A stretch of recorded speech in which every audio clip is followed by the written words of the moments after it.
Good morning, good afternoon, good evening, hello, bonjour, hola, guten morgen, and that's as good as my brain gets today. Now, if I pronounced any of those words incorrectly, I apologise. Let's just say I'm a work in progress. I mean, I'm a 46-year work in progress, as in we've been trying to progress for 46 years and this is as good as we've got so far. Some people say perfection, other people say unique, some people say some things I wouldn't want to repeat. But that's on them, that's not on me. Just saying. So, how are we? I have a migraine, so this is a little bit late this week. I say late, probably by about an hour or so. I've got a migraine, I've been really busy, I've not stopped. So yes, we're just doing the best that we can this week. We've got a lot going on. I started a new course and this one's scheduled hours, whereas some of the other courses I've done you pick and choose your hours, but this one it's scheduled hours, which means I've had to rejig a few things again, and yeah, it's been a lot. But anyway, we roll with it. You gotta roll with it, you gotta take your time, you gotta say what you say, don't let anybody get in your way. So yes, I'm not letting anybody get in my way, and you shouldn't either. Apart from that, how's your week going? I was invited to a wedding this week. I mean, I wasn't invited this week. I was invited, I don't know how long ago, a month or so ago. But it's this weekend, but I'm not going. My mum's going, Helen, so I am her taxi. And some may say, well, if you're going to be taking her there and picking her up, why wouldn't you just go? That's $1 million question. Listen, I prefer on a Saturday night to be at home with my boys. Just a wee cosy night in. I can't be bothered being around too much noise. My boys won't go anyway because that's not their thing.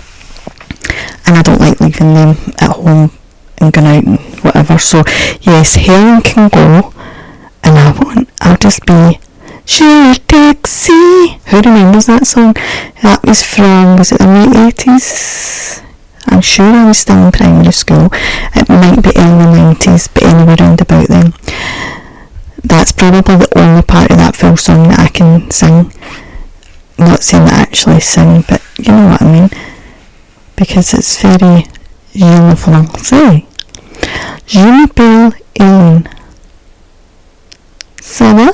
Ça va bien. I did take French at school. I was semi-good at it.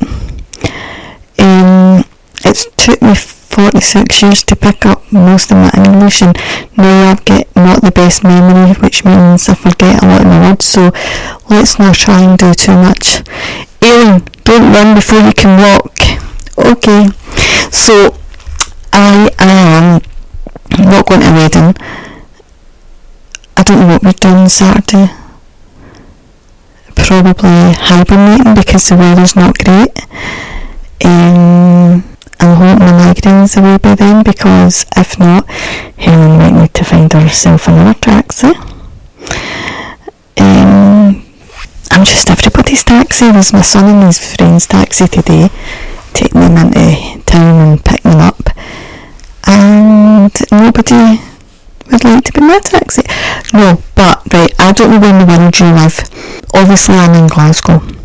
How many roads can we shut at the one time on every route to do roadworks?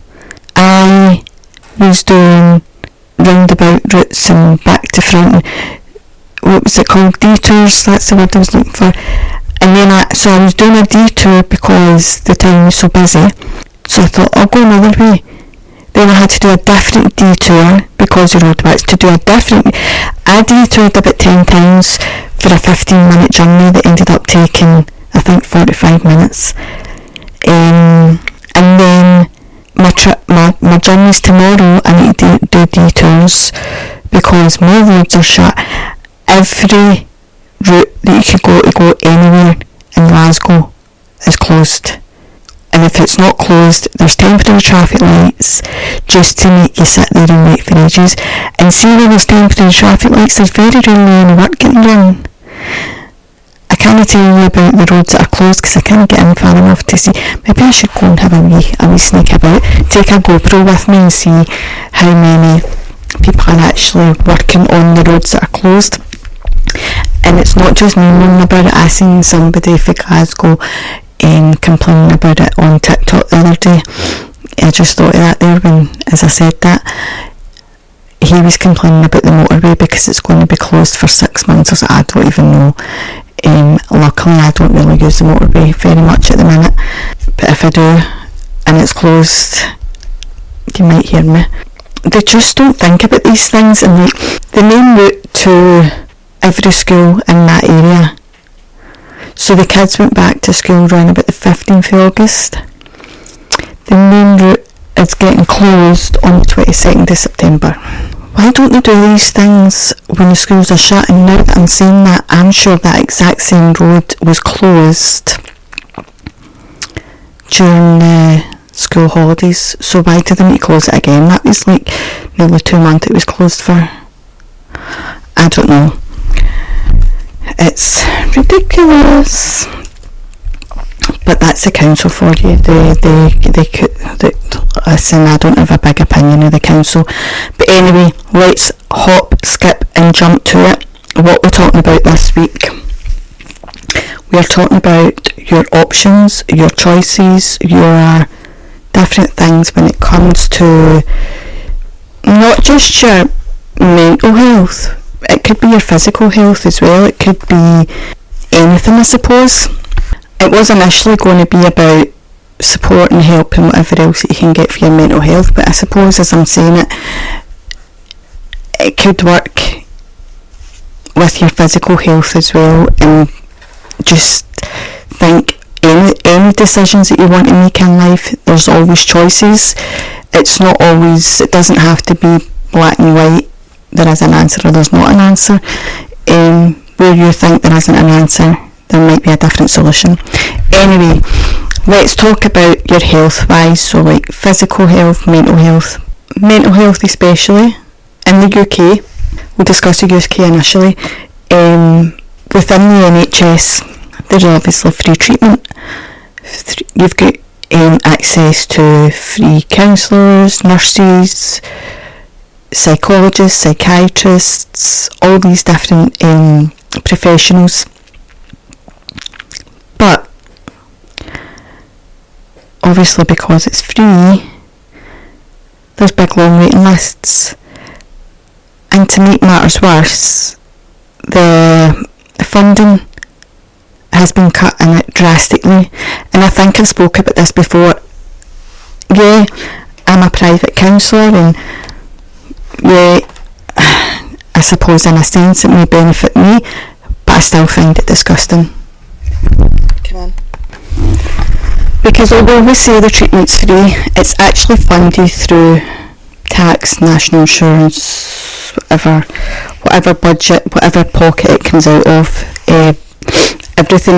Nothing's ever fully free.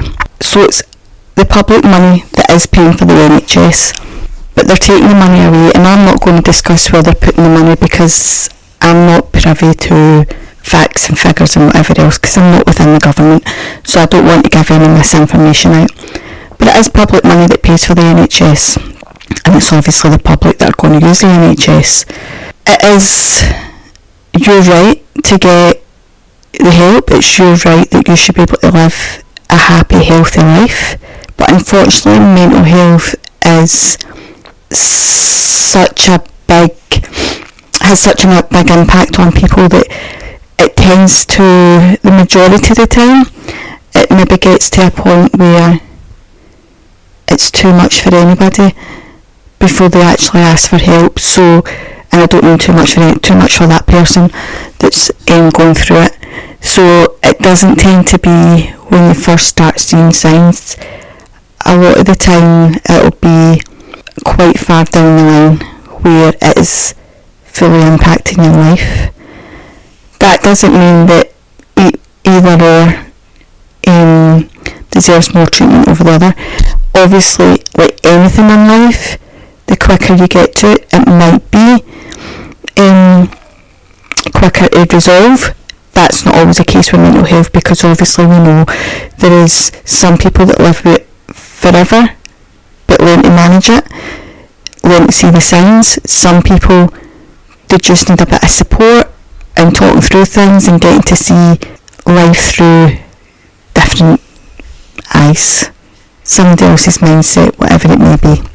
The other thing as well is mental health doesn't have an age, it doesn't have a gender, it doesn't have a stereotype. People will say, and this is a subject I'm going to do a full episode on, but people say, how can children struggle with their mental health? What have they got to worry about? If you're of that mindset, on one hand, it's great because it means that as a child, you didn't have anything on your shoulders, you had no weight on your shoulders to bear. But on the other hand, you're looking through rose-tinted glasses because there's many children out there who have an awful lot to worry about. It could be poverty, they don't know when they're getting their next meal. It could be there's domestic violence within the household. It could be a parent has passed away.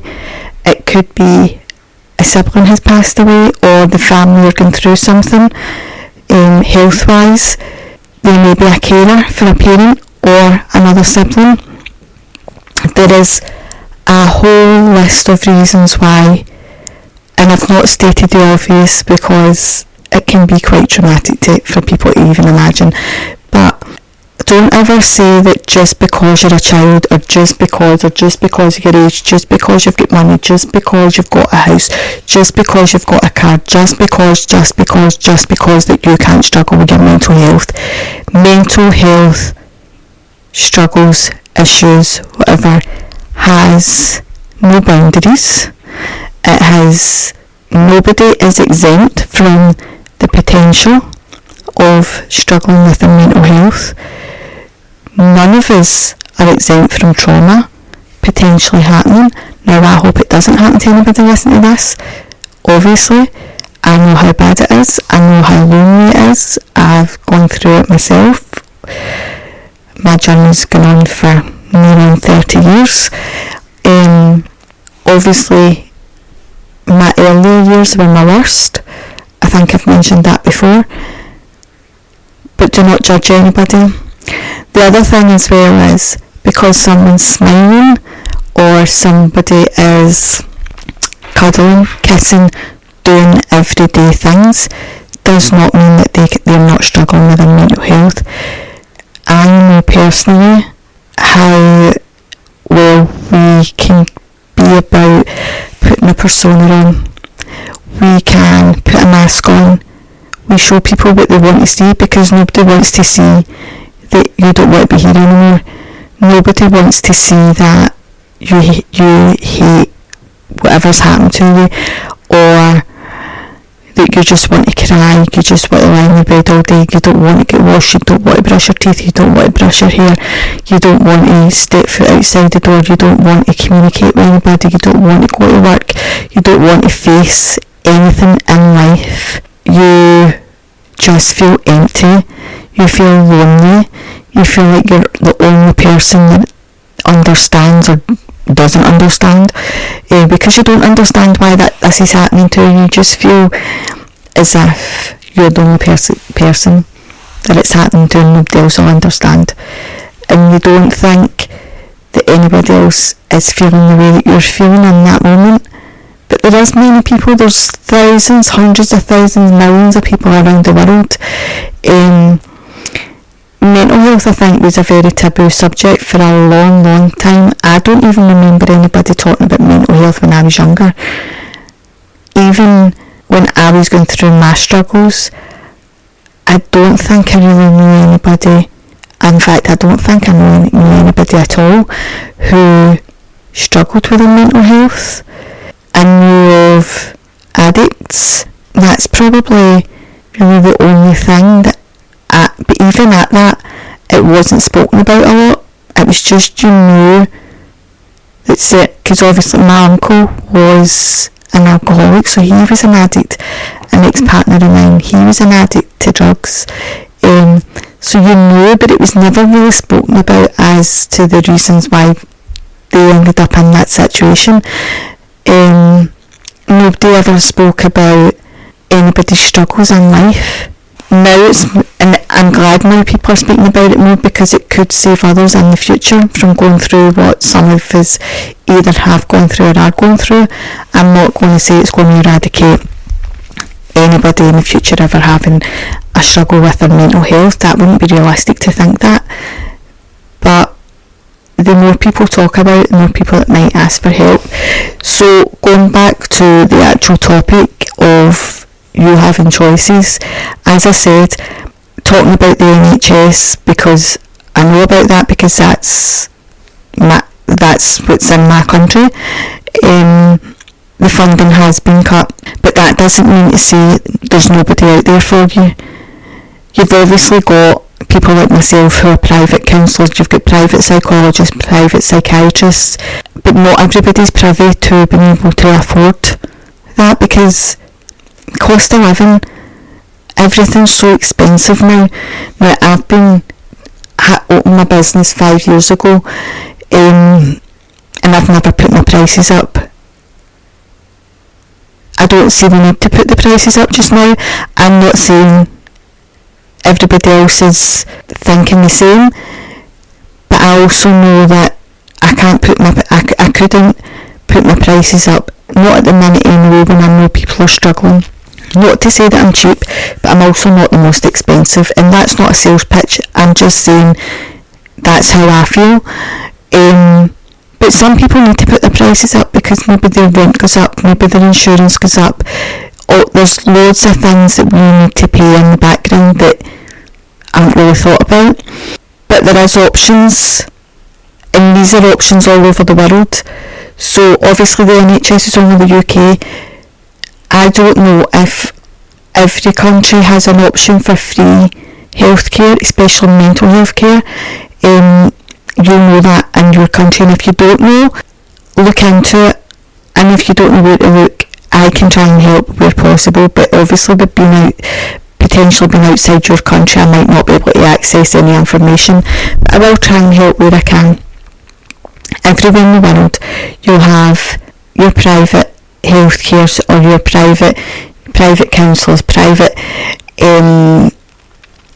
psychiatrists, psychologists, private nurses, all these different things. But you also have charities. Now again, this is something else that I'm going to talk more about. I'm going to do a full episode on charities, potentially more than one episode. And obviously, and I think I mentioned it last week, I'll mention it again at the end, but I'm going to invite charities on to talk about their charity. But you've got telephone numbers. The only thing I will say about that, if you're the type of person who needs to speak to the same person each and every time, some charities won't be as suited to you as others, because some, it'll just be the phone call, and it'll just depend who you get on the other end of the phone when they answer. There will be other charities potentially out there who you might be able to get X amount of free appointments with the same person. But again, that's something else. If it's something you're looking for, you would need to look into it, or I can try and help. You can also find a lot of information online. But there's some things that you can do for yourself that may help. I'm not going to say they're going to help everybody. What works for one person won't work for another, etc. Exercise, we all know exercise is very good. Yeah, going to the gym isn't for everybody. Wasn't for me. But what I did do that semi-helped me was walk. I would walk for at least an hour a day. Get out in the fresh air. And it doesn't just help your mindset, it also helps you sleep at night because you've been out in that fresh air. You've worked off some energy. Finding a hobby, finding something that you're interested in that gets you out the house, because being stuck in the house all the time, and again, that's going to be harder for some people than others, so don't think that I'm giving these suggestions and think these are going to make you better. It's just things to keep you going in the meantime, because the best thing for your mental health is talking. Nothing's going to beat talking, because you can exercise as much as you want, you can knit or crochet as many jumpers or scarves or whatever you want, or bake as many cakes as you want, but that still doesn't get to the root of the problem. It doesn't help you necessarily talk through all your issues and get it out of your head. Two heads are always better than one. So yeah, these are just some ideas. You've obviously got things like self-help books, you've got things like meditating, yoga, and then journaling's another good thing that a lot of people find very helpful, but that's something that takes time to be able to do, writing things down. But again, that's something that you might want to do with a therapist, and I don't mean write it down while the therapist's there, but they can advise you on the best way depending on what's going on. Some people like crystal, some people like a certain religion, or they get spiritual, and all these things again may help one person, won't help another, but the best thing's talking.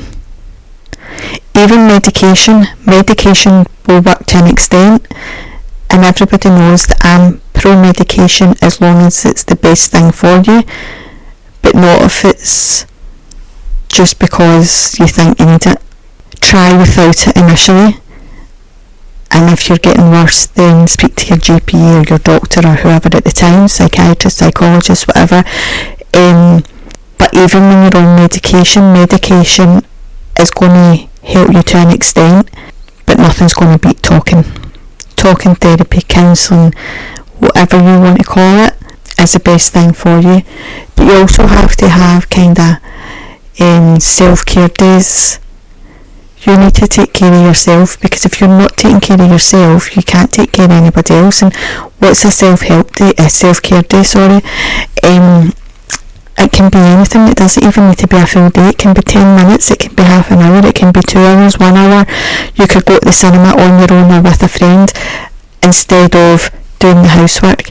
You could be going and having a bath for an hour once the kids are in bed, instead of quickly having a bath while they're out playing with their friends, because you've got 10 minutes. Lie and soak in that bath, put candles around you if you want, put your bubble bath. I mean, I wish I could have bubble bath, but I'm allergic to everything.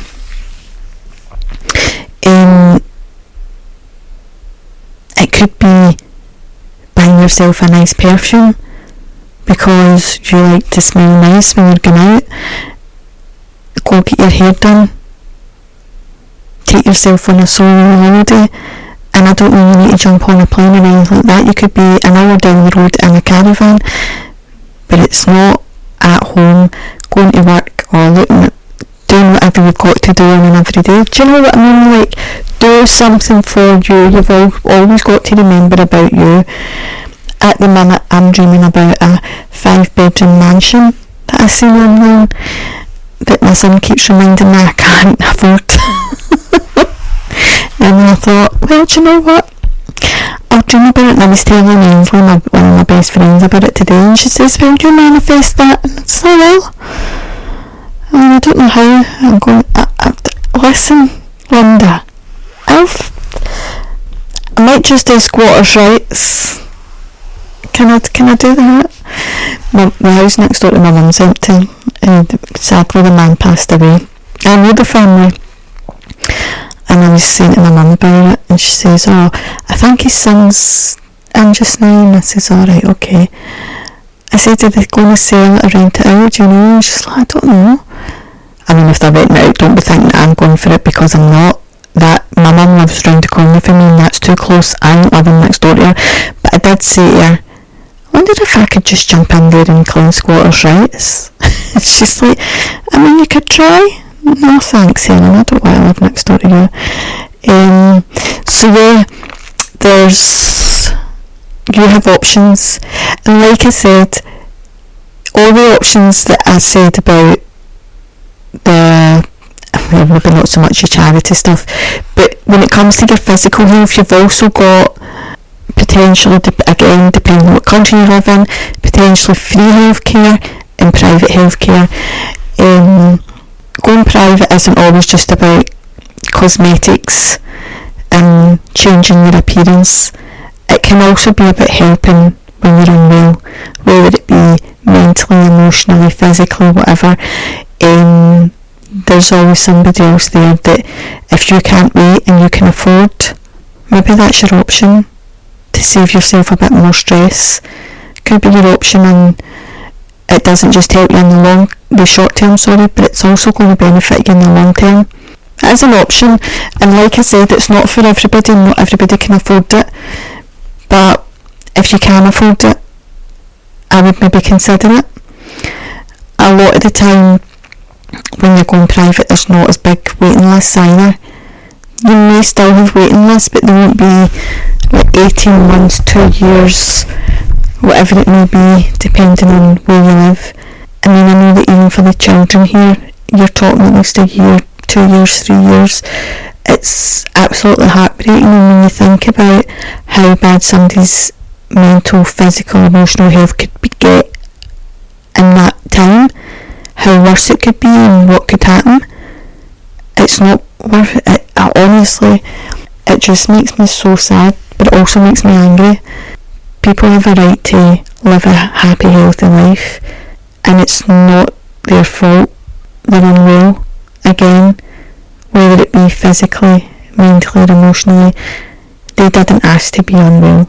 It's just upsetting, and I'm just glad that I can help some people in some way. Obviously I can't help everybody in every way, because I'm not a surgeon, I'm not any kind of medical doctor, I'm not a doctor at all, I'm a counsellor and I'm a coach, so I can help some people in some ways, I just can't help everybody in every way. I wish I could, and I say it every week, I think, I wish I had a magic wand. I wish I was like Bewitched, where I could just wiggle my nose. I mean, I can hardly even wiggle my nose, and it's not because I've got Botox, I'm just very stiff.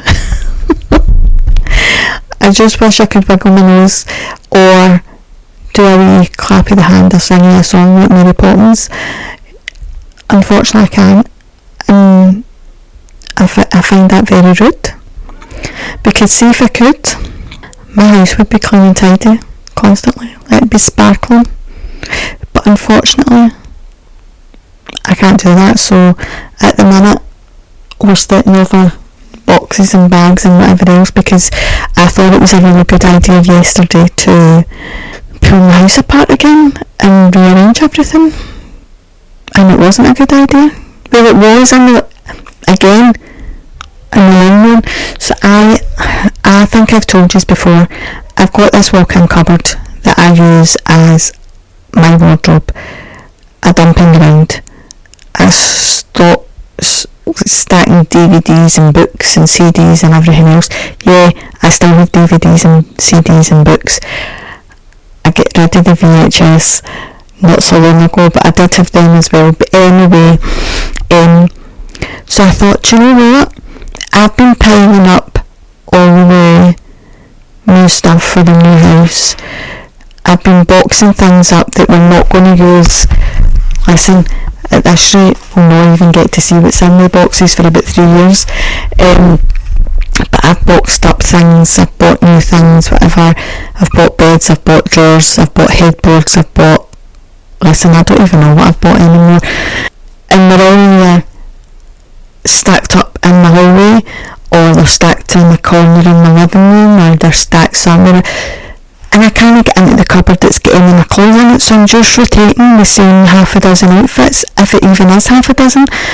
And I thought, do you know what, we're going into winter now, I need to get all the winter stuff out of that cupboard. So then I decided, right, we'll put all the summer clothes in there, take all the winter stuff out, like the jumpers, the jackets, the joggers, all my work clothes can come out. I already had one clothes room that I could use, so I've bought another one that came today, and then everything for the new house has all been put in that big walk-in cupboard, and all the clothes are now lying in the corner in my living room because I still need to build the second row. And I'm thinking, the amount of clothes I've pulled out, I don't even know if 2 rows is going to be enough, but we'll soon find out. So that's my job for, I don't even know. I'm not doing it tonight because headache. Oh, my son's on a half day tomorrow. He could do it for me while I'm working. He probably won't, but we could just leave it on his bed and put a wee note on it and see if we can back to our built clothes reel. So yes, that was my bright idea yesterday. Not so bright today when I'm looking at the mess everywhere. Oh, did you hear that? Done it again. Forgot to put my phone on silent. So this is where we're at. Aileen has a mad half hour and that took me nearly a full day. I was absolutely sweating buckets. My face was purple. I was stripping. At one point I literally just had a vest and a wee tiny pair of shorts on, and then I thought, I need to go to the shops. I hadn't shaved my legs, nothing, and I thought, I don't even care who sees me, and I just stuck a jumper on, no bra, no nothing, and I just thought, I hope nobody sees me. Ran out, I think I only had to go and get 2 things, which always ends up like 22 things, doesn't it? Got that, came home, and that was me, and I was just looking, because at that point all the clothes were piled on top of my bed, and I'm looking and I'm thinking, where am I sleeping tonight? So I said to my oldest, I went, I think I need to sleep in one of your beds tonight beside yours, because they've both got like king size beds and it's just them in it. And he's like, you're not sleeping in mine, you can sleep in his. Then I said to the younger one, he said, I have to sleep in your bed, and I went, you're not sleeping in mine, you can sleep in his. And I thought, you two are still living to your mother. Anybody else got children like that couldn't care less? Oh dear, what could the matter be? The matter is, nobody loves me. If you're Scottish, you'll probably know that song.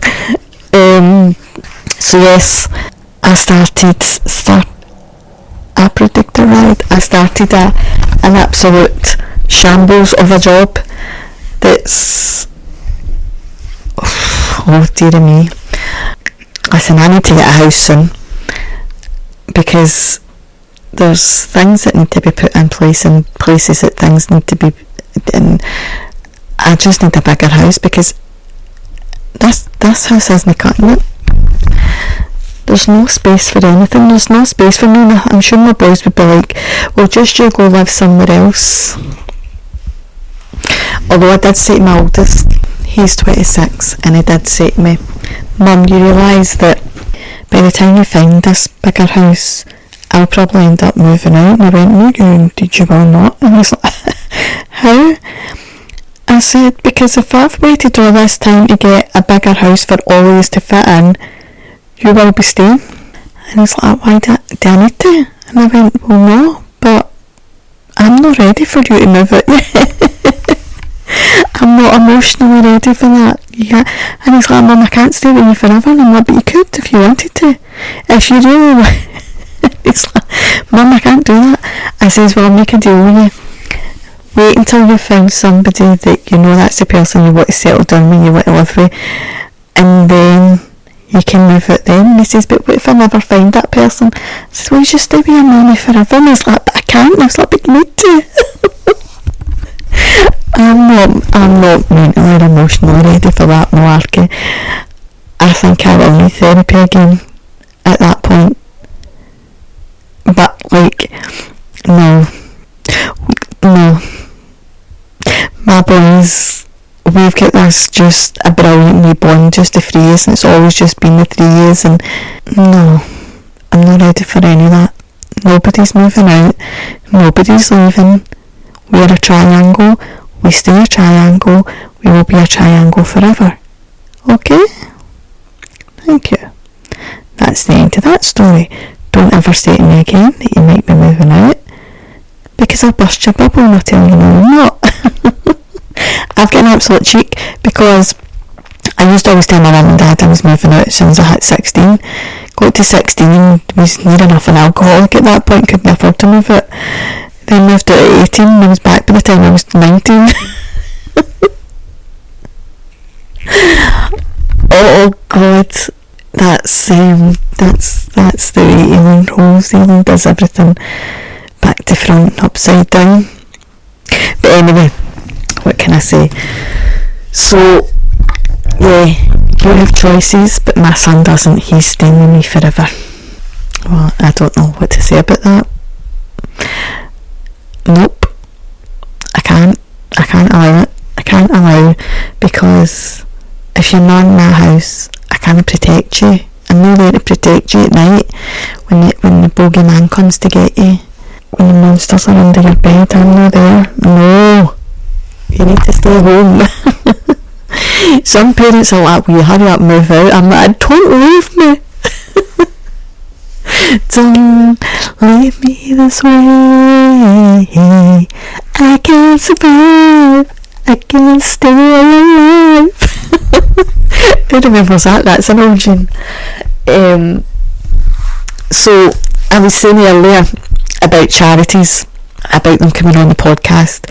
So what my thought is get any charities that want to come on and talk. If you help people in any kind of way, whether it be domestic violence, sexual assaults, rape, grief, trying to become parents, the loss of a child, or anything at all, empty nest syndrome,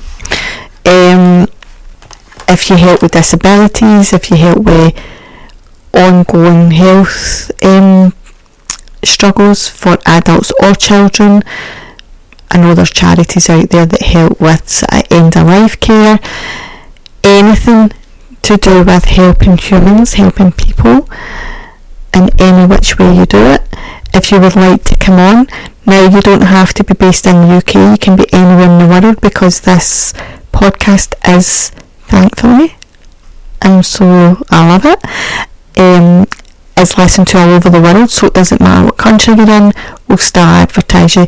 You'll not just be on the podcast, all your details will also be put on all the social media.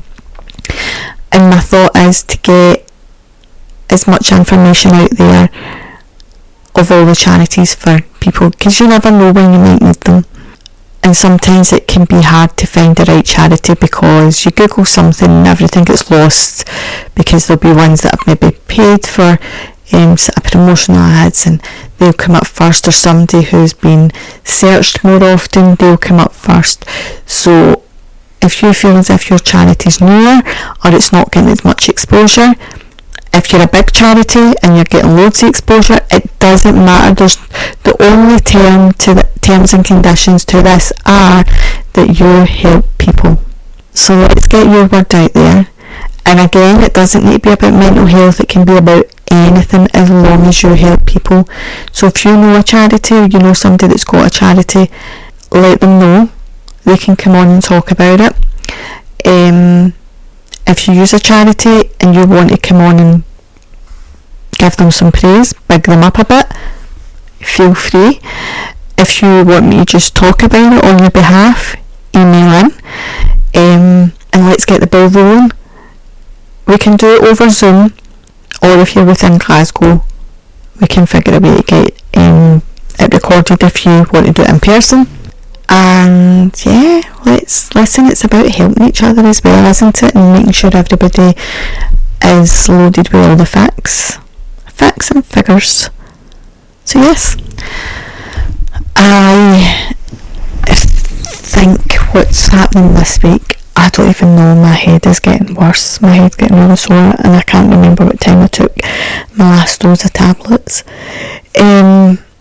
I think I'm going to leave it at that for this week, because my migraine is getting worse and I still need to edit and upload which means sitting looking at a computer screen.